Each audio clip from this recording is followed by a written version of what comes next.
네, 서울 서부지법에서 진행 중인 구속영장 실질 심사가 끝나면 윤 대통령은 다시 구금 중이던 서울구치소로 이동하게 됩니다. 현장에 나가 있는 취재기자 연결해 자세한 내용 알아보겠습니다. 배윤주 기자. 네, 서울구치소 앞에 나와 있습니다. 4시간 전쯤 윤석열 대통령이 탑승한 법무부의 호송용 승합차가 이곳을 떠나 서울 서부지법으로 향했는데요. 이곳에 있던 지지자들은 윤 대통령을 석방해야 한다고 외치며 대거 서울 서부지법으로 함께 이동했습니다. 지금은 수십 명의 지지자만 남아 태극기를 흔들거나 윤 대통령을 석방하라는 구호를 외치는 모습입니다. 영장 실질 심사가 끝나면 윤 대통령은 다시 서울구치소로 돌아와 구인 피의자 대기실에서 결과를 기다리게 됩니다. 네, 윤 대통령은 현직 대통령으로는 처음으로 구속기로에 놓였는데요. 법원의 판단에 따라 윤 대통령의 상황 어떻게 변하나요? 네, 윤 대통령이 만약 구속되게 된다면 신분은 체포 피의자에서 구속 피의자로 바뀌게 되고 처우 또한 달라지게 됩니다.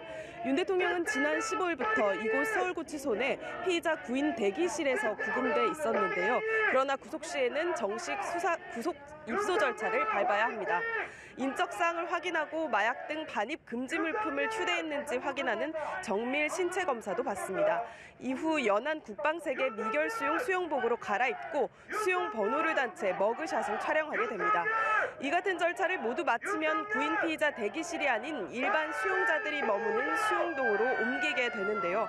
다만 현직 대통령 신분인 만큼 박근혜, 이명박 전 대통령 등의 전례 비추어 독방에 수용될 것으로 보입니다. 독방에는 매트리스와 책상 겸 밥상, 관물대, TV 등이 있고 내부에 변기와 세면대가 설치된 것으로 알려졌습니다.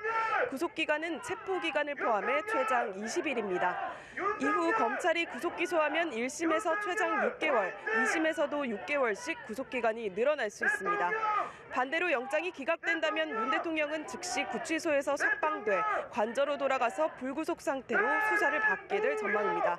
이 경우 공수처 입장에서는 수사에 타격을 받는 것은 물론 수사력 논란이 더욱더 커지는 상황에 직면할 수 있습니다. 지금까지 서울구치소 앞에서 연합뉴스TV 배윤주입니다.